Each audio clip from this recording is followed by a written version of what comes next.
नेपाल सरकार के लिए मुसीबत बन रहा अमेरिका से समझौता।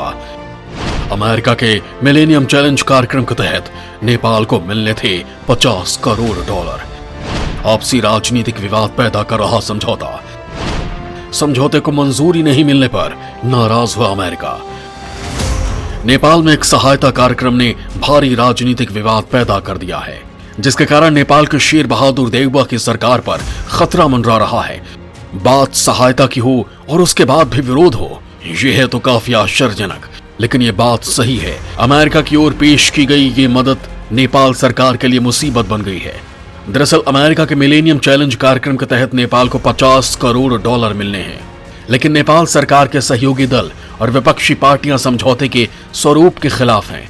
उनका कहना है कि समझौते में संशोधन होना चाहिए, क्योंकि इसके कुछ प्रावधानों से नेपाल की संप्रभुता को खतरा हो सकता है।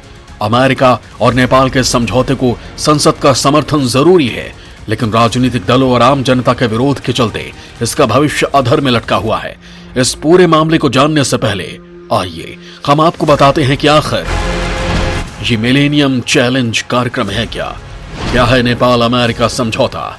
समझौते में कौन कौन है शामिल, समझौते से आखिर किसे है फायदा, समझौते से किसे होगा नुकसान। चलिए बताते हैं कि आखिर ये समझौता है क्या। 2017 में अमेरिका और नेपाल के बीच 50 करोड़ डॉलर का समझौता हुआ था। मिलेनियम चैलेंज कॉरपोरेशन नेपाल नाम के इस समझौते के तहत अमेरिका इंफ्रास्ट्रक्चर परियोजना के विकास के लिए नेपाल को 50 करोड़ डॉलर देने वाला है। इस परियोजना में भारत नेपाल को जोड़ने वाले इंफ्रास्ट्रक्चर प्रोजेक्ट भी शामिल हैं। इस समझौते में अमेरिका की ओर से नेपाल में बिजली की ultra high voltage transmission line बनाने का भी जिक्र है। इसका इस्तेमाल कर नेपाल भारत को बिजली बेच सकेगा। इसके साथ ही कुछ सड़क परियोजनाओं का भी विकास होना है। वहीं समझौते में भारत की मंजूरी भी जरूरी है, क्योंकि इस समझौते के तहत बिजली ट्रांसमिशन लाइन नेपाल की गुटवल से होकर गोरखपुर तक बिछेगी। एमसीसी कार्यक्रम के तहत अमेरिकी सरकार अनुदान सहायता प्रदान करेगी, जिसका उपयोग मुख्य रूप से नेपाल के ट्रांसमिशन लाइन को मजबूत करने पर किया जाएगा, जो निकट भविष्य में भारत को पानी, बिजली के निर्यात की सुविधा प्रदान करेगा और देश के सड़क नेटवर्क में भी सुधार करेगा। लेकिन नेपाल के राजनीतिक दलों का कहना है कि जब समझौता नेपाल अमेरिका के बीच हुआ है, तो इसमें भारत को क्यों बीच में लाया जा रहा है। उनका कहना है कि ऐसा करने से नेपाल को अमेरिका, भारत, जापान और ऑस्ट्रेलिया के क्वाड समूह का समर्थक माना जाएगा। ये नेपाल के स्वतंत्र विदेश नीति के लिए ठीक नहीं है। उनका मानना है कि समझौता चीन के असर को रोकने के लिए किया जा रहा है, जबकि नेपाल किसी देश के खिलाफ नहीं जाना चाहता। वो सबसे अच्छे संबंध बनाकर रहना चाहता है।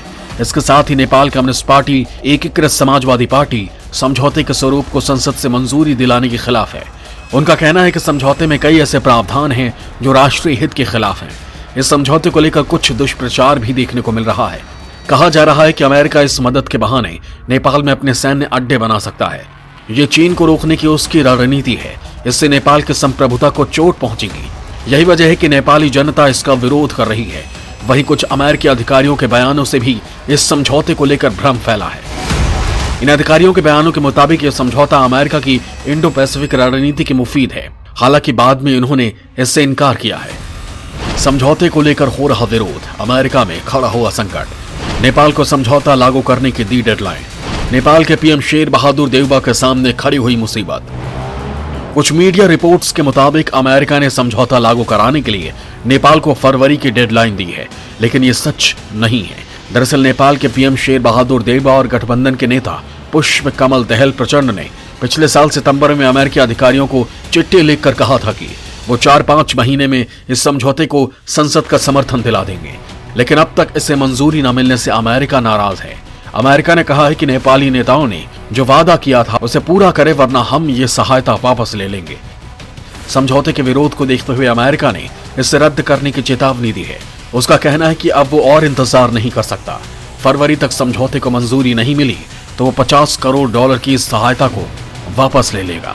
चीन ने अमेरिका की सहायता को बताया जबरदस्ती की कूटनीति। कहा कि सहायता बिना किसी राजनीतिक बंधन के होनी चाहिए। वहीं चीन ने अमेरिका की ओर से नेपाल को 50 करोड़ डॉलर की सहायता को लेकर कहा कि वो जबरदस्ती कूटनीति और संप्रभुता की कीमत पर सहायता के खिलाफ है। चीनी विदेश मंत्रालय के प्रवक्ता वांग वेनबिन ने कहा कि नेपाल को मिली अंतर्राष्ट्रीय सहायता देखकर खुशी है, लेकिन यह सहायता बिना किसी राजनीतिक बंधन के होनी चाहिए।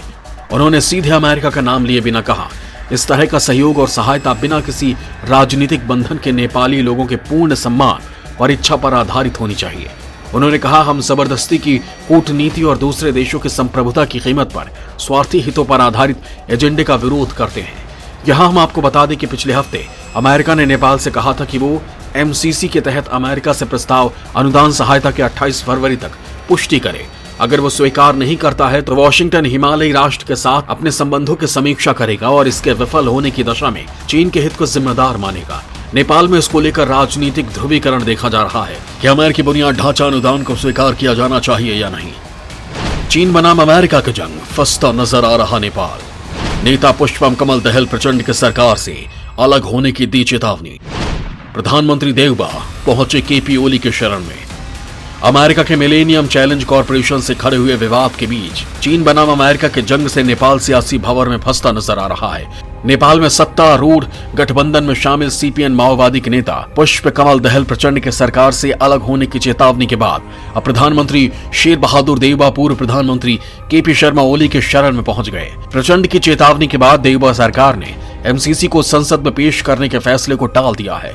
काठमांडू पोस्ट के मुताबिक सत्तारूढ़ गठबंधन में समझौते की संभावना को खत्म होता देख पीएम देवबा ने सीपीएन यूएमएल के नेता केपी शर्मा ओली से मुलाकात की है। इससे पहले सत्तारूढ़ गठबंधन की बैठक प्रधानमंत्री निवास पर हुई थी, लेकिन कोई फैसला नहीं हो सका। वहीं नेपाली कांग्रेस के नेताओं का कहना है कि देवबा अब विकल्पों की तलाश कर रहे हैं, क्योंकि वो एमसीसी समझौते को संसद में पेश करने को लेकर प्रतिबद्ध हैं। सूत्रों के मुताबिक नेपाल में अमेरिका के राजदूत रेंडीबेरी ने ओली के साथ बात की थी। नेपाली कांग्रेस के नेता रिजाल ने कहा कि अब हमने यह महसूस कर लिया है कि गठबंधन के अंदर इस संकट का समाधान नहीं किया जा सकता, इसलिए हमने ओली से संपर्क किया है। इससे पहले सीपीएन माओवादी के संसद में नेता देव प्रसाद गुरुंग ने कहा था कि अगर सरकार इसे लागू करने का प्रयास करती है तो ये सरकार के लिए समय है कि गठबंधन को तोड़ दिया जाए। 50 करोड़ डॉलर की अमेरिकी मदद के जरिए नेपाल में सड़कों की गुणवत्ता को सुधारा जा सकता है। इसके अलावा बिजली की उपलब्धता बढ़ेगी और नेपाल और भारत के बीच बिजली का व्यापार किया जा सकता है। 22 मार्च को अमेरिका लेगा आखिरी फैसला। एमसीसी बोर्ड ऑफ डायरेक्टर्स ने कहा कि 28 फरवरी तक अगर नेपाल की ओर से कोई कार्रवाई नहीं की गई तो एमसीसी बोर्ड 22 मार्च की बैठक के रूप में अगले कदमों पर चर्चा करेगा। अगर 28 फरवरी तक नेपाल ने मंजूरी नहीं दी तो बोर्ड के पास अधिकार होगा कि वो नेपाल को दी जाने वाली लाखों डॉलर की मदद को खत्म कर दे। इस तरह के निर्णय से नेपाल के साथ एमसीसी की साझेदारी समाप्त हो जाएगी। समझौते पर उठे सवाल, क्या नेपाल में समझौते को मिलेगी मंजूरी? अब बड़ा सवाल ये उठता है कि क्या इस समझौते को संसद की मंजूरी मिलेगी या फिर अमेरिका अपनी मदद की पेशकश वापस ले लेगा। ये मुद्दा अब काफी विवादित हो गया है। अगर राजनीतिक पार्टियां इसका समर्थन करती हैं तो उनके चुनावी प्रदर्शन पर नकारात्मक असर पड़ सकता है। अगले चुनावी दांव पेचों पर भी इसका असर दिखेगा। फिलहाल सरकार का नेतृत्व कर रही नेपाली कांग्रेस ने कहा कि वो इसे मंजूरी दिलाने की कोशिश में लगी है, लेकिन सरकार में शामिल अन्य सहयोगी दल इसका विरोध कर रहे हैं। वहीं एक पार्टी ने तो कहा कि वो सरकार छोड़ देगी। ऐसे में पीएम शेर बहादुर देवबा को विपक्षी पार्टी नेपाली कम्युनिस्ट पार्टी का समर्थन लेना पड़ेगा। इससे हालात और बिगड़ जाएंगे। लेकिन इतना साफ है कि अगर नेपाल ने इस पर जल्द कोई फैसला नहीं लिया तो अमेरिका ये सहायता वापस ले लेगा।